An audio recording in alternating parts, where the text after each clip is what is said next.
A new hero arrives in the Sword Coast and he is blessed with superhuman abilities. He'll use his legs of steel to jump his way past enemies, his sheer willpower to resist their curses, and his unfailing sense of justice to protect those in need, all on Tactician difficulty. But before that, the rules. Rule number 1. No other party members that have their own detached portrait, summons, and temporary companions such as Sovereign Glut are A-OK. Number 2. No multi-classing. We're monk and nothing but monk. Number 3. No using illithid powers whatsoever, since I want to show off just how cool monks can be on their own. Number 4. No respecking. We gotta plan out our build well, and any mistakes in that process we're gonna stick with. Number 5. No barrelmancy. That includes chestmancy to block doorways and other such nonsense too. Number 6. No saving in the middle of combat. We're gonna have to work for our victories. Number 7. No karmic dice. This is to make the combat more of an authentic D&D experience and get true RNG. And finally, number 8. No changing the difficulty at any point. This is a tactician run after all. As a side note real quick, these videos take a ton of effort to make, so I'd really appreciate it if you hit the like and subscribe buttons. But with that out of the way, on to character creation. For this run, we'll be going as a Wood Elf for the extra weapon proficiencies and the bonus 5 feet of move speed. The extra skill proficiencies, immunity to magical sleep, and dark vision are all some nice bonuses too. You all voted on the class that we were going for this playthrough, and as I'm sure you figured out by now, we're going to be going as a monk. Still, there's not a lot of choices for us to make at first level, so moving on. Our background of choice is folk hero to really fit with the symbol of justice we will no doubt become. We make our ability scores look a little something like this, with a focus on dexterity and wisdom in particular, since our AC scales with both thanks to unarmored defense. And our skill proficiencies get sorted out a moment later, and we're looking pretty well rounded thanks to our bonus racial skills. Then we make our superhero look radical, that's a portmanteau of red and radical for the uninitiated. And to cap it all off, we give our brand new hero a name befitting an elf of his stature, one that will sound through all Faerun. All villains will fear the name Thelonious Monkfisto. Our speedy savior begins his nautiloid escape after having been captured by some malicious mind flayers who implanted an illithid tadpole in his brain. Naturally, he's gotta find a way to get rid of it, but first he's gotta escape. Along our way out of here, we encounter Lae'zel, a wannabe sidekick, but we explain that the hero life is dangerous and she graciously understands and jumps off the edge of the ship. With our first innocent, saved, we clean up this first fight no problem with just a few thwacks and whacks. Then we're off to the helm to try and commandeer the vehicle. There's a bit of a fight going on here already, but we want nothing to do with this. So we beat up some of the little henchmen for a bit of extra XP, grab some void bulbs, and grab the transponder for some good old tentacle-y fun. Unfortunately, this causes the ship to crash, and we awaken on the beach below feeling a wee bit wobbly, but there's evil to vanquish, so we set out. And as soon as we set out, we find a really cool hat. I mean, look at it. But more importantly, we find some really uncool villainy in the form of a couple intellect devourers, though we do get a surprise round on them and they go down without a problem. Then we deliver a swift mercy kill to this poor unfortunate soul and do a bit of sightseeing for some more experience. This is enough to grant us level 2. With level 2 we gain an extra key point, as we will every level. Unarmored movement for 3 meters of even more move speed so long as we're not wearing armor or a shield, and we also get patient defense, step of the wind dash, and step of the wind disengage, which give us a variety of ways to use key points and bonus actions, though we won't be using any of these a ton. Feeling faster and more powerful than ever, we continue our journey and find a scary pack of goblins wreaking havoc on the locals. Naturally, we jump in to help. This fight really isn't a problem for us. The goblins pretty much get bullied throughout the full duration of it by both the locals and Thelonious himself. And before you know it, the whole fight gets cleaned up without a single one of the good guys going down, which is a pretty good start if you ask me. Once inside, we roll up to a bit of an argument going on, so we do what any good Samaritan would do and knock out one of the stressed and potentially traumatized people. To settle things, of course. We do a bit of meandering at this point too. We inspire some more folks with our wise words, meet an innocent old lady who sells us a cool staff, find a hidden thieves guild run by children who ask us to steal a shiny idol for them, and we also save a child from just the worst woman who is somehow in charge of this place. We find evidence of her misdeeds, the woman, not the child, and get asked by Zevlor to kill the nearby goblin leaders. Oh boy, that's a lot to do. While Thelonious tries to get started on his list of tasks, he gets quickly interrupted by our first major supervillain, Raphael, who doesn't even try and hide how evil he is, but we tell him to bugger off because we've got things to do. After heading inside a nearby cave, we stumble upon a man in need who's been knocked out by a group of goblins. We get to rescuing him, and I mean, it's a pack of goblins, what do you expect? They each go down in a couple hits. How hard can they be? Okay, well, he just got lucky. Let's give that one another go. What the heck? Another crit? From the same guy? Okay, I see you, Warrior Gresh. I'll play it safe next time. Good lord, that wasn't even a crit that time. It's fine, we're fine. Maybe this guy's the real supervillain. Either way, we finally take him out next attempt, and let's agree to just scrub this one from the records.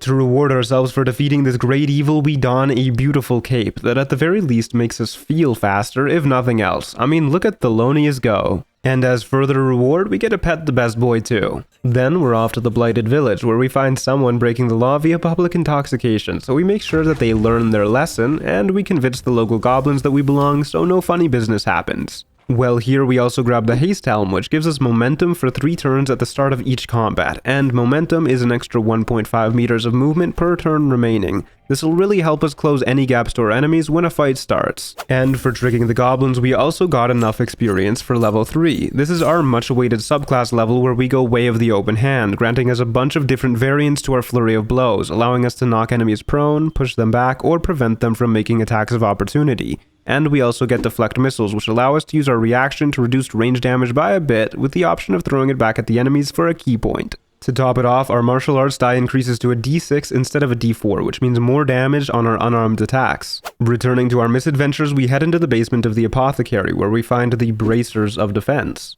These bad boys grant us an extra +2 to our AC so long as we're not wearing armor or a shield. Survivability is insanely important for us as a Lone Wolf character, so these fellas will be our most used gloves for a while to come. Now that we're a little more juiced up, we decide to head back to the crypt near the beginning and see if there's any sentient undead that have power over life or death waiting to be woken from their long rest. Along the way, we crush some nefarious ne'er-do-wells with a large rock, show off our impeccable new skills, and show a wizard how a staff is really meant to be used. Thelonious heads inside and finds some other criminal cretins lurking about, but is nothing a good thwack, explosive destructive ordnance that rips limb from body in horrific burning pain, and whack, can't fix. Then we head deeper inside and find a room full of skeletons, and just in case they rise to fight us, we make sure to take their weapons from them beforehand, as well as cast protection from evil and good with a scroll. We press an ominous looking button, and sure enough, our calcium dependent foes rise to give one last fight. This fight is quite a breeze thanks to our main damage source being bludgeoning, and all these dudes have vulnerability to it.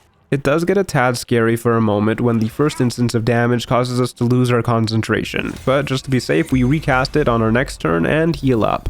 From there, the fight goes nice and smoothly, with the skeletons doing their best impressions of dominoes and falling one by one. And what a coincidence, wouldn't you know it, there's a sentient undead who has power over life or death who is also waiting to be woken from their long rest just hanging out back here. And he's so grateful to us that he decides to just stalk us in our camp from now on. Our heroics for the day aren't done yet though. We're back to the Blighted Village and the goblins here are torturing a deep gnome in need.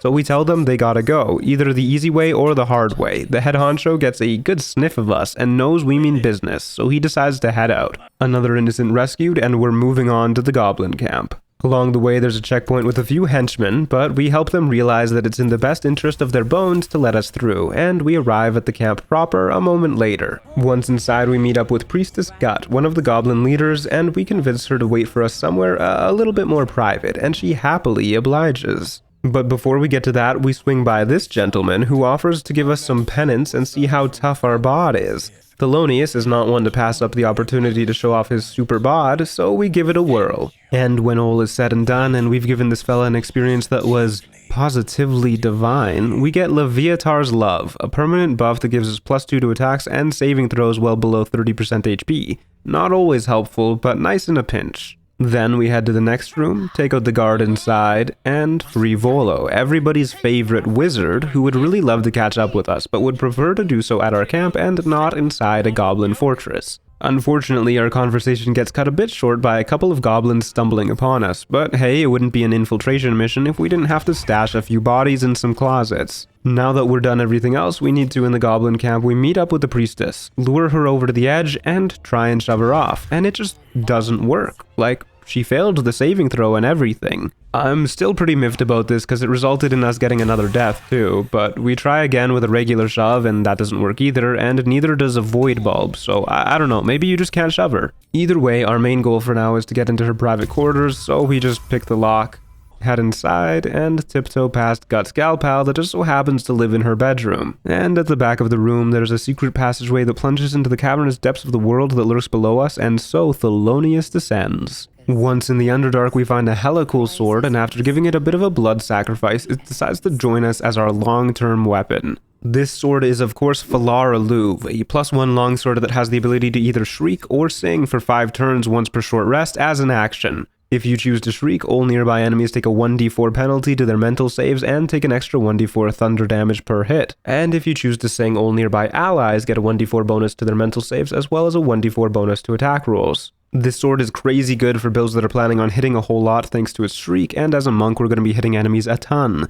As a side note, normally we wouldn't get proficiency with this weapon since it's a longsword, but that's why we chose Wood Elf. Nice and nearby is the Myconid Colony, a town full of fungal folks and folks in need. One such folk indeed is just a folk in need of an antidote, and upon giving it to her she rewards us with the Boots of Speed. These boots let us click our heels as a bonus action, which lets us dash and give all enemies disadvantage on opportunity attacks against us. Nothing fancy, but not having to spend a key point to do this is phenomenal for us, so we'll be sticking with these for a little while. She also lets us know that our kin are being enslaved by the not-so-neighborly Dwergar, which isn't relevant quite just yet, but keep it in mind. Thelonious' citizen in need senses get tingling though, and we find a dwarf in deep doo-doo nearby and toss him a scroll of Misty Step to save him. Then we meet some incredibly speedy ogres who are honestly quite the inspiration for us. Don't worry, we'll be that fast very soon. Especially come level 4. With this level up we get Slow Fall, which grants us resistance to fall damage as a reaction, but more importantly we also get our first feat.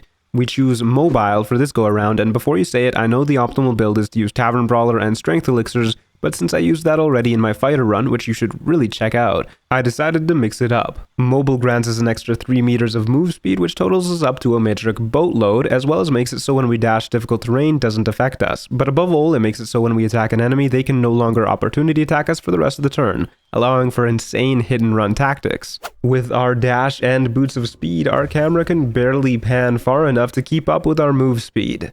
That's the good stuff, alright. Thelonious uses his immense speed to zoom down to the nearby swamp where he finds a couple young men yelling at that nice old lady from earlier, so he heroically mows them down with his cool new sword. And, oh my, the lady just disappeared in a heinous puff of smoke.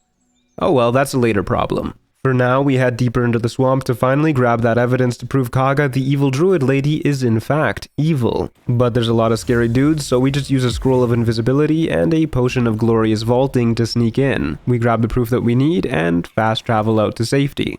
Before we confront Kaga, we down an elixir of heroism just in case things get rough. Once we do confront her, we find out that the friggin' rats were secretly her henchmen in disguise, and there's some heated moments as the other druids grapple with this betrayal. But we've learned from the best of the heroes, and we're able to talk some sense into Kaga and rally her onto our side for the ensuing fight. When the fight does start, the enemies are outnumbered 2 to 1, and all our worry and preparation was a little bit overkill, as none of our guys go down, even despite walking through friendly moonbeams.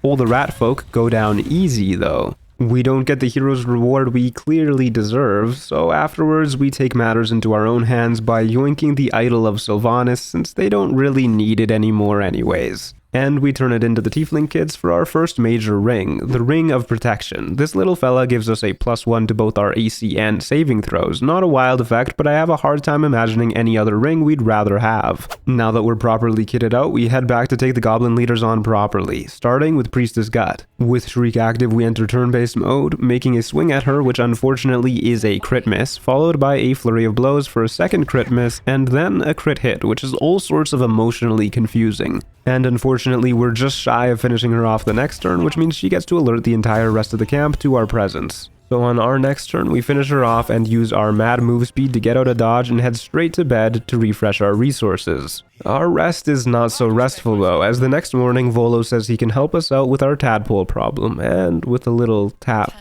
tap, stab, we end up losing an eye. He is nice enough to give us a replacement that lets us see invisible things though, which, you know what, that counts as a new superpower in my books. And now it's time to clear out the rest of the goblins. We head back out and start by burning this war drum so they'll have a harder time calling for reinforcements. Then we fire a shot from stealth to start initiative. On our first turn, we just shut this door and skedaddle into a corner where it'll hopefully be hard to hit us. Most of the enemies spend their turns dashing around the place with the exception of this cleric who casts Bless. Thelonious completely whiffs his next turn and fails to kill an archer in melee range, which is just disappointing, honestly. And the most fearsome of the enemies is quickly revealed to be Roa Moonglow, a merchant who has no qualms using her own merchandise to cast as many spells as she can in one turn. Unfortunately, we managed to aggro a warlock on the opposite side of the camp somehow, and he bangs away on the war drum over there to alert more folks too. But on the bright side, the merchant and her cronies take this opportunity to dip, so it's just goblins we're worrying about. And as scary as the action economy looks, most of the enemies are clerics who prefer to heal than hurt, and archers who are prone to having their missiles deflected. All we need to do is actually hit the enemies, which is apparently easier said than done. Once we do start hitting, it gets a bit easier, but just to be on the safe side, we use a scroll of blur and then slowly start whittling away at the enemies one by one. We do take the odd hit now and then, and we start burning through our healing potion supply as a result, until we finally manage to take out the last of them, but it's become clear we're having a ton of problems hitting enemies. We sneak up on another group of foes and we take out their war drum to start off too. And it's in this fight we really get to show off what we're capable of. With the mobile feat, we can just swing at them, and whether or not we hit, we use our mad move speed to get out of reach, forcing them to dash up to us and waste their action. We just rinse and repeat for the whole encounter and take them out no problem while getting our cardio in. It's honestly kind of satisfying seeing them scamper on over to us just for them to face Thelonious at the end. After they're all dealt with, we go back to pick off the stragglers who didn't get pulled into the fight. And on this bozo's turn, he turns the corner and aggroes the nearby Minthara. Thankfully, she spends her turn moving right onto the very breakable bridge, so when it comes to us, we can just use our bonus action to click our heels, activating our boots, and move into bowshot range, taking her out before she can even do anything. And that's the second major villain down. This goblin gets really pissed about it. What a devoted henchman. The others go down soon after, with some help from our arachnid allies below. With just one of the treacherous trio remaining, we sneak up to the rafters and start off by shooting a flaming brazier onto the unsuspecting goons. Then we zoom out of the room, way out of reach of the enemies, so that they all have to dash up to us. And as we fall into our usual rhythm for this fight, we find out that Dror Ragzlin has got mad hops, which is a little worrisome, but should be fine. On our turn, we use Falara Louv's singing to try and boost our attack rolls, since our chance to hit is abysmal, but we find out it's just completely busted, and despite saying it gives a 1d4 bonus, it actually just doesn't. Well, nothing to do for it. Our hero tries to Flurry of Blows push him off the edge, but the second attack misses, which is the only one that triggers the push, so we just scamper away. Thankfully, we force Papa Ragzlin to dash anyways, and oh my god, I honestly had no idea he could do that.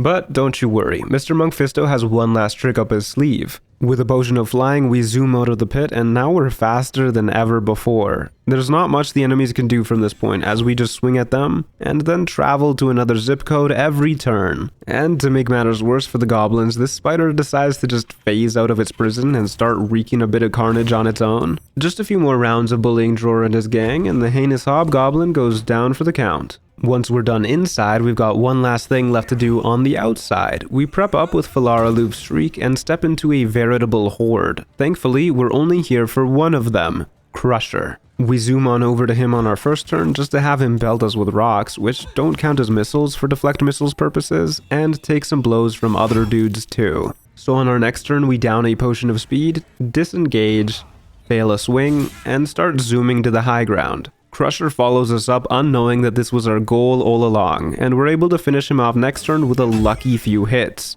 We take what we need from his corpse and zoom away before the other goblins can fathom what just happened. Our reward for this assassination is Crusher's ring and the feeling of a job well done. The feeling isn't worth much, but the ring grants us an extra 3 meters of move speed, since we obviously needed to be even faster. From here, we use our newly improved speed to run to the mountain pass, where we meet Lady Esther. We talk to her, do a little bit of shopping, and find out she wants us to kidnap an unhatched Githyanki egg from the nearby creche. Between this and her absolutely criminal prices, we decide to stop her before her evil plan can come to fruition, and we get some pretty good loot from her. The main 2 items we get from her are the gloves of Cinder and Sizzle and the graceful cloth. The gloves let us cast Scorching Ray once per long rest and also give our unarmed attacks an extra 1d4 fire damage. We'll still mainly be sticking with our bracers of defense, but we'll throw these on now and then when we deem the extra damage more important. And the cloth grants us advantage on all dex checks, resistance for fall damage, bonus jump distance, a +1 to our dex saving throws, and most importantly increases our dexterity score by 2, bumping us up to 19 currently. Then we're back to the Underdark, and finally taking on the Dwergar near the Myconid colony. We bring Sovereign Glut with us for some added backup too. On our first turn, we get a killer push on one of the guys, sending him to an early grave, before almost getting our feet blasted off by another dude who is more than okay blowing himself up. Glut goes down as per usual just a few turns later, and we're left alone, which means it's back to maximum kiting. I'll speed this one up for you, cause it is a doozy. We end up luring the Dwergar all the way back to the Myconid colony, hoping that they'll help us kill their sworn enemies, but they don't really care all that much. Regardless, we just run in loops around the colony as we slowly beat up the remaining baddies until they're entirely drained of resources and just stand there as we shoot them down. We tell Sovereign Spa the good news once we're done, because apparently he didn't see it happen like right next to him, and he gives us our next supervillain, Nier, a mean little drow dude who lives just across the lake. And he gives us some bliss spores to help us deal with him, which gives us an extra 1d6 on basically every roll until our next long rest. Before we go deal with all that though, we notice we're awfully close to level 5, so we head back to the Crush real quick and commit some mild Cobalt Genocide to get that sweet level up. With level 5, we gain an increased proficiency bonus up to +3, as well as the extra attack and stunning strike features. Extra attack grants us one more attack each turn, and stunning strike lets us expend a key point to try and stun an enemy for 1 round. If it succeeds, you can get some crazy stun locks going, but either way, with all these bonuses, we're feeling much stronger. Now that we're level 5, we cross the lake, and it's here we meet a couple of Dwergar that seem a little miffed about Nier being in charge. They let us know if we take out the scrying eye nearby, they'll help us in the coming battle. We need all the help we can get, so we pop the eye, head over to where the gnomes mentioned earlier are slaving away trying to free Nier from a cave-in, and pop that bad boy open too. He comes sauntering out and yeets a slave straight into the lava as we kind of just watch with a dumb little look on our face, and then a fight breaks out. We jump into action, sending one of the bozos into the lava. That's what you get for standing so close. Then we pass the turn to our enemies and wait, no, okay. Yeah, that's my bad. We jump into action, sending one of the bozos into the lava before running up onto the high ground and wailing on this archer. Carnage reigns in this fight as bolts go flying, people get bashed, Nier takes care of his friends, and then he gets stunned by our brand new ability. Some allies go down, a couple dudes shrink themselves, but we don't have to stress too much when we've got so many friends on our side. One of them is even nice enough to take out the head honcho for us. A moment later, and the last goon goes down too. We make a check to scare off the Dwergar who helped us and properly free the slaves, causing the legend of Thelonious Monk Fisto to only grow larger. We hop down the path a little bit more, grab a goofy amulet that helps us restore our key, bully some sentient suits of armor, then we head down to the Grimforge proper to take out a construct we hear has been terrorizing the locals. Thelonious spins the valve and out pops Grim, a powerful metal guardian who thinks he's tough enough to take on our speedster. Now, Grim has vulnerability to bludgeoning damage while superheated by the lava, and well, there's a perfectly good massive forge hammer in the center of the arena. Who needs that when we've got fists of steel? So, as an added challenge, we decide to take this fight on without the hammer. Our first attempt goes phenomenally. We land blow after blow, ticking down Grim's health, and while we do get dangerously low at some points, we make our saving throws when it counts. And thanks to our Step of the Wind making it so jumping doesn't require a bonus action, we can always hop out of trouble if we really need to. That is, until we try and hop past Grim, and the game just glitches out, and we clothesline ourselves, falling into the lava, and we die a burning death. I don't even know what to say. Our next attempt doesn't go so cool either, when we get hit by the old slam into Quake combo by Grim, taking us out from full health. Third time is the charm though, but before we go in, we do a bit more prep. We swap out our boost for the disintegrating Nightwalkers, which let us Misty Step once as a bonus action, our weapon for Corellan's Grace, which gives us a bonus to unarmed attacks and saving throws, and we cast Enlarge on ourselves with a spell scroll for extra damage and advantage on strength saves. And we top it off with an Elixir of Heroism for a 1d4 bonus to attacks and saves. As the fight starts, we're off to the races. We whiff a flurry of blows to try and topple Grim, and whiff with our topple staff attack too, before moving to the other side of the platform. Next turn, we find out the hard way the big guy is immune to being stunned, and we just jump on over to the other platform, but not far enough, as we still get attacked. We learn from our mistakes though, and after a few more whacks we move our max distance, which is just enough to avoid a hit. The lava drains and Thelonious is able to knock Grim prone with a flurry of blows before moving to the other side of the arena and shooting the valve with an arrow to bring back the heat. From here we've learned the trick is to just hit a couple times and then run away as far as we can, saving our bonus action to jump. But the construct catches on and knocks us down with a quake, which also breaks our concentration. But we've been saving some key points just for this. With a little step of the wind dash, we get as many hops as we need to get to safety and heal up. These quakes are really starting to mess us up though, especially since we lose half our movement just standing up each turn, so we resort to throwing down a potion of speed and running away. The relentless pursuit continues though as we fail saving throw after saving throw, so we heal up, punch a little bit, and misty step to the other side of the arena, which causes Grim to saunter over to the center. We use our last key point to dash and gain infinite jumps for this turn so that we can jump up to Grim, deliver 3 attacks, one of which is a crit, and intentionally save 1 so that after we do a half circuit of the arena, we still have 1 action left to throw down a speed pot. One more turn goes by and Thelonious gets another full round of blows against the big guy, but things get dire when Grim knocks us down with another stomp.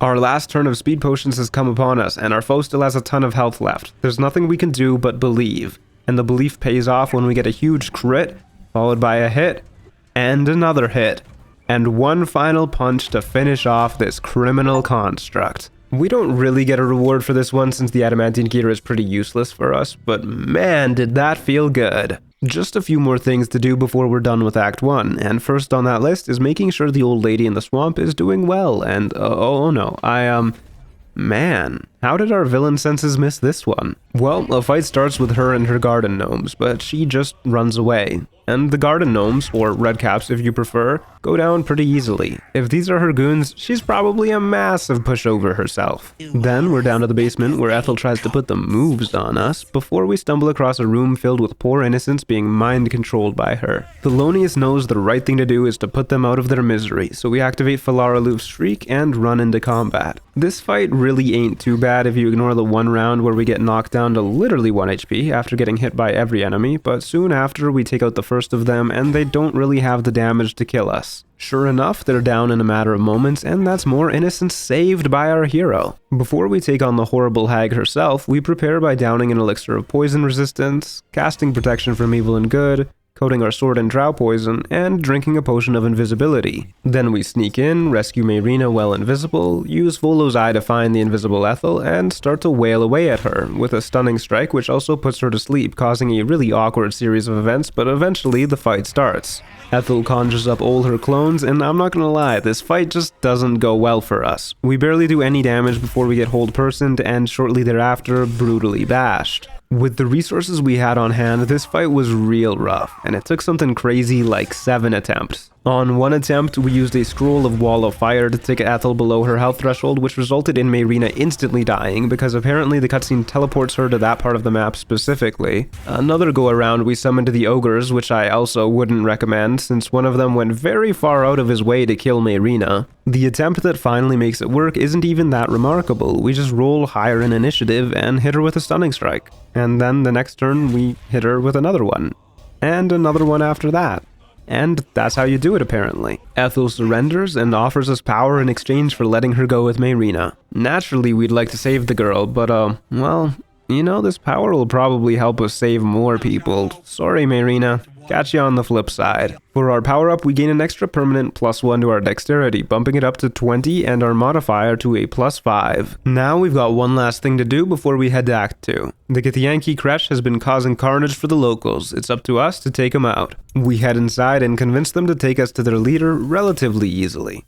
Once we meet said leader, he begins to ask us about the astral prism. We reveal it and, oh boy, the supervillain senses are just going crazy when this big old lady shows up. She demands we go inside the prism and kill our dream visitor. We play along because, you know, we don't want to die. We meet up with our dream visitor and oh my god, I forgot they looked like that. Anyways, we have a quick chat with them and get ready to head back out. We've already got an elixir of bloodlust going, as well as a bless from our dream visitor. We stack up a few more buffs with the drow poison and shriek from our sword. The fight starts and we've got a plan. We start by throwing a potion of speed at the ground. Then we go straight for one of the ardents with a topple, since they're the most dangerous by far. It lands and we finish them off with a couple swings from our sword. Then we run over to the other one, hitting them with our third action, whereupon the poison knocks him out, granting us a free crit followed up by a regular hit to finish them off. After all that, we still have movement to get relatively behind cover. On our next turn, we swing at the big guy to avoid opportunity attacks, then we use our Step of the Wind dash so we can jump up and zoom up to the crossbow guy on the high ground, finishing them off in just a few swings, but unfortunately not triggering our elixir because they died to our Shriek aura. But Thelonious is a speedy guy and bunny hops to the other alcove for safety.